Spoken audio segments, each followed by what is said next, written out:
Welcome to the Tuning In podcast, where we talk self-care, intuition, and our internal guidance system. We cover woo-woo topics in an approachable and practical way. I'm your host, Dana Evans of Alignful.com. As always, thank you for tuning in.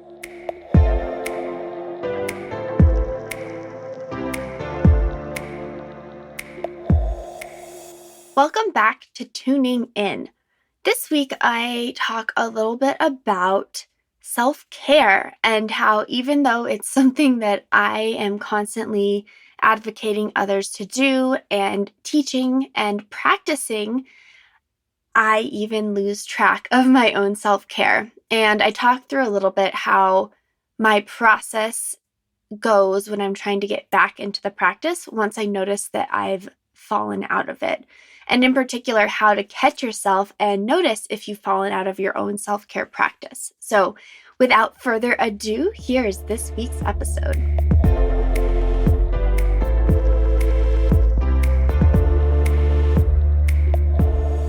All right, so I am recording this on a Sunday after I had quite a realization yesterday, Saturday, that I have lost track of my own self-care practice.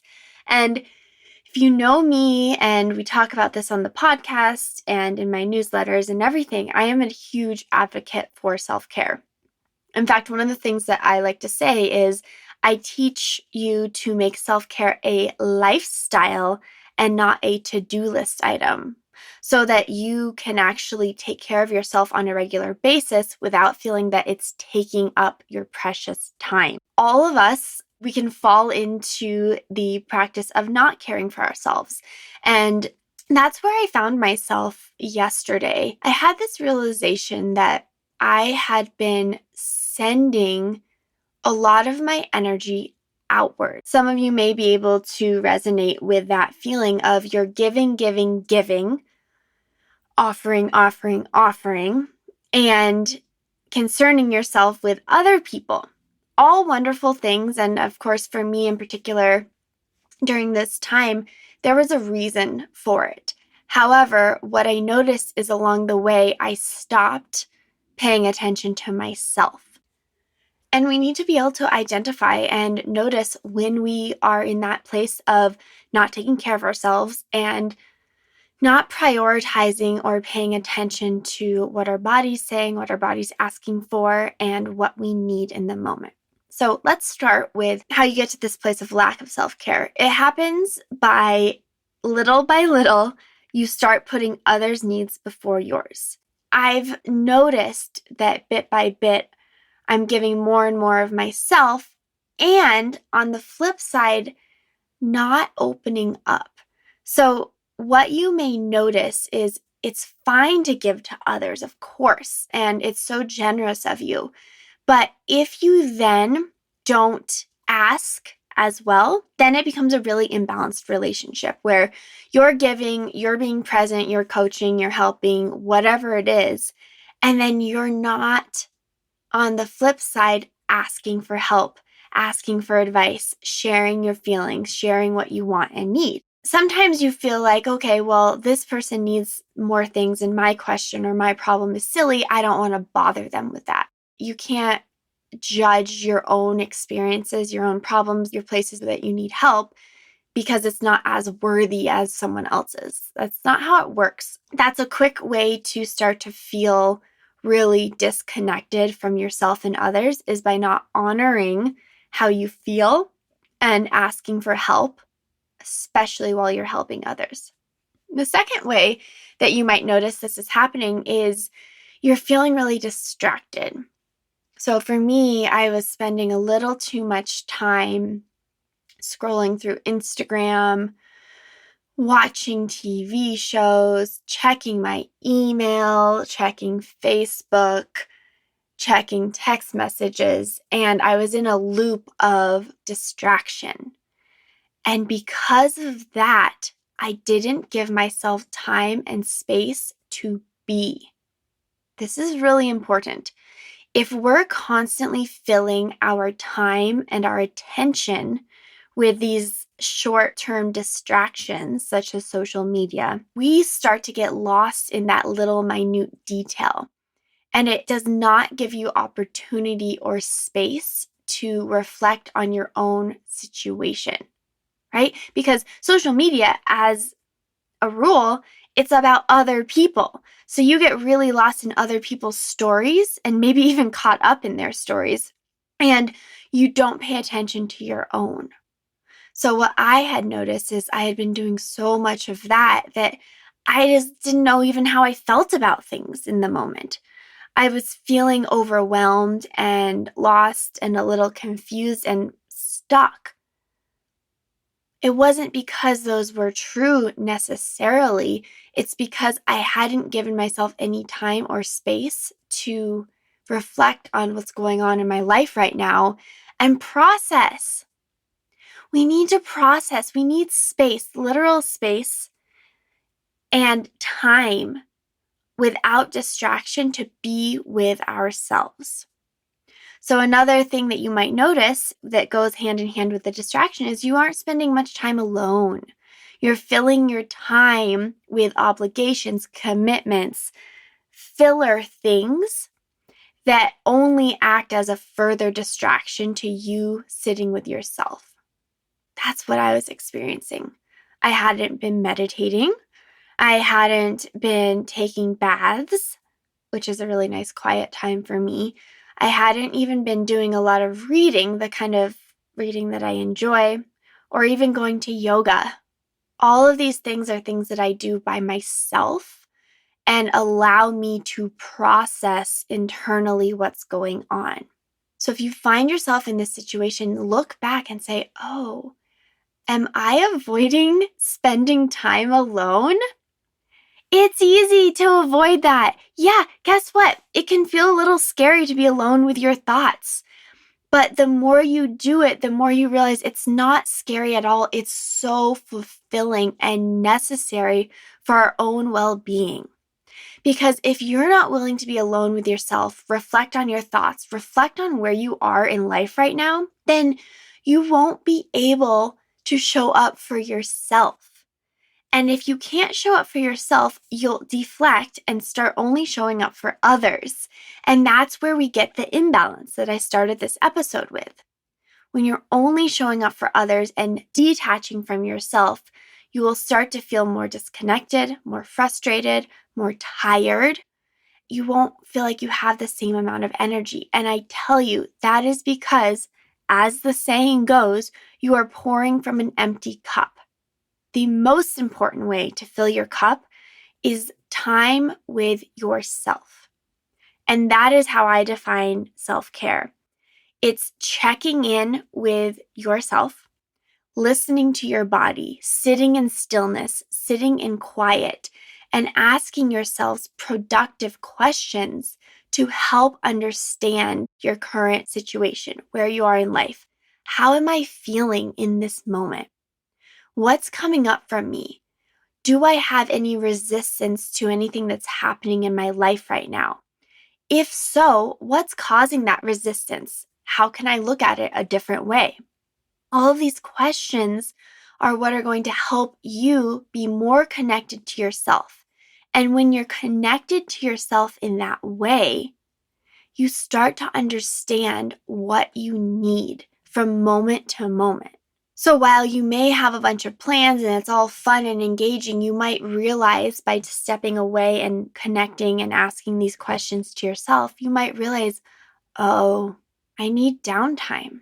I need a day that doesn't have a plan because I'm so busy planning and looking just to the next day, the next moment of fun, that I've forgotten what my bigger vision for my life is. Whoa. The bigger vision for your life. Have you thought about that?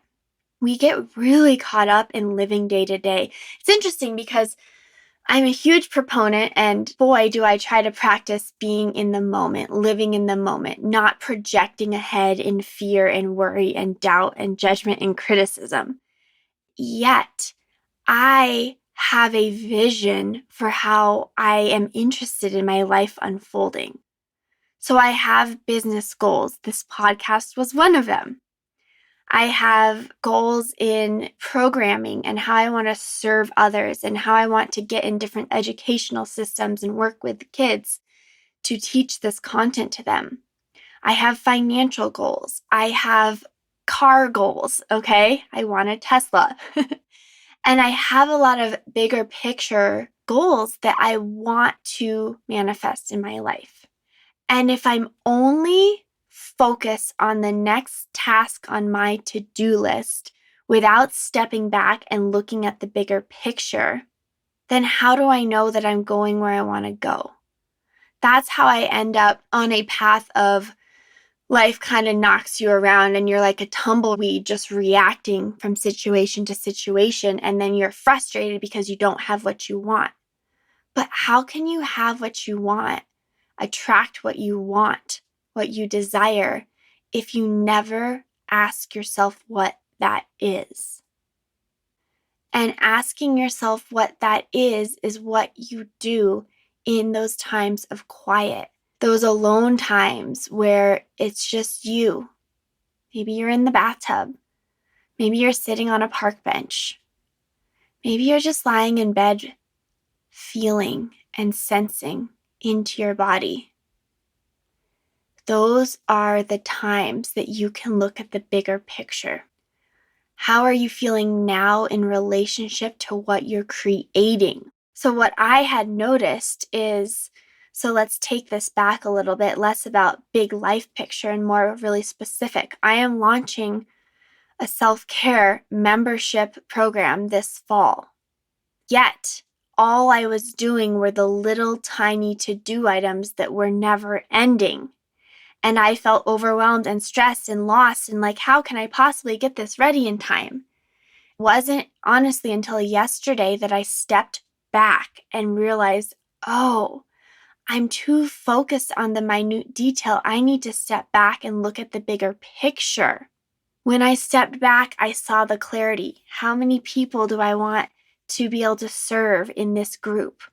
How do I want to serve them? How do I want to communicate this so they feel so inspired to be a part of this membership, this community, that it's a no-brainer for them to join? All that big picture thinking not only created clarity for me, but excitement and the joy that I had lost in doing the minute details. From that big picture, then I can work backwards to understand what I need to actually do in order to create this vision and bring it to life. That's the same for you in your life. That is why we need time and space every single day to be with ourselves.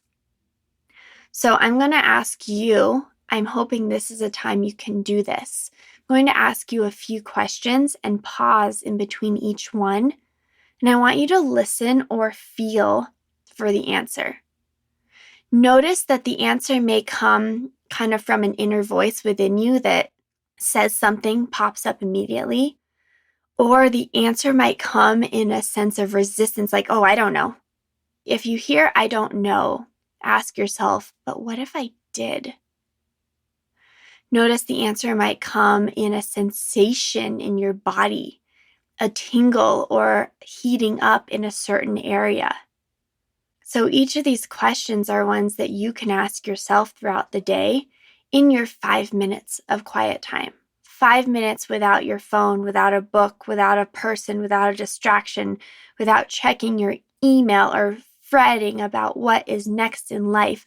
5 minutes. Step back, check in. Check in, look at the bigger picture.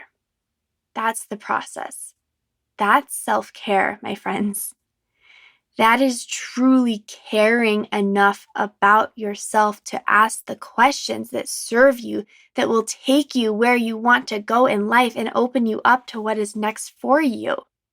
For you do not need to be a certain way, a certain thing, a certain person, but you need to be who you are and be comfortable in what that means for you. And the only way to be who you are is to allow yourself to be alone, in silence, and ask the questions. So here we go. Question 1. How am I feeling in this moment?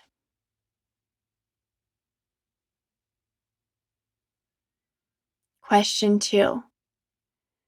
What in my life do I have resistance to right now?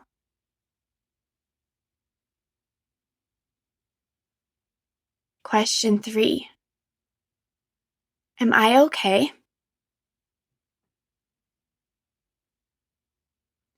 Question 4. What part of my body needs attention right now?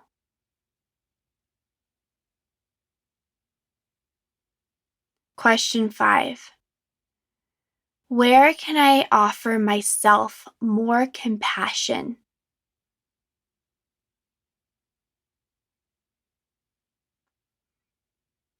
If you have any other questions that you ask yourself, I'd love for you to share them. And I have hundreds of questions, but what I want you to notice about each of the questions that we just asked is they're positive questions and that they're getting you to think of something in a new way versus questions like, what's wrong with me? Why can't I figure this out? How come I'm always repeating the same mistakes? How did I end up here?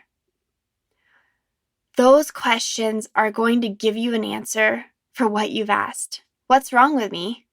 You're asking to create that.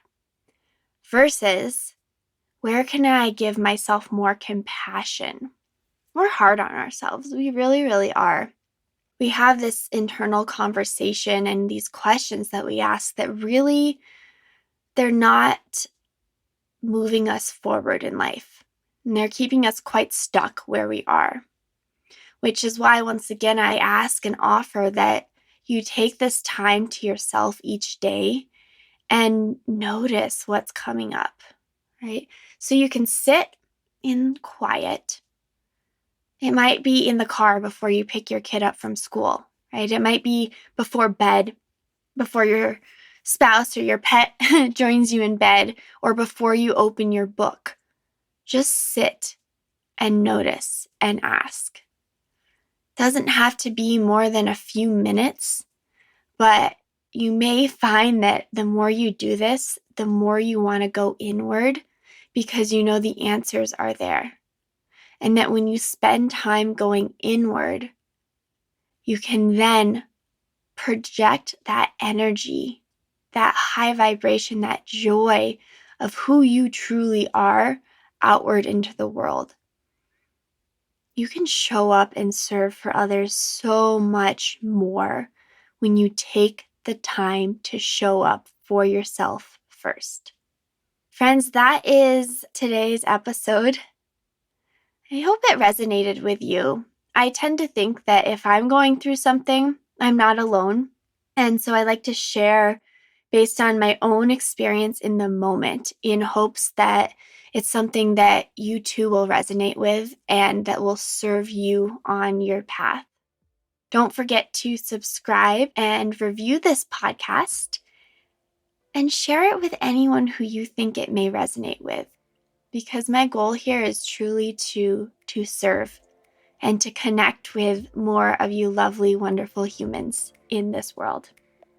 Sending you so much love and joy and hopefully some peace and quiet. Until next time, thank you for tuning in.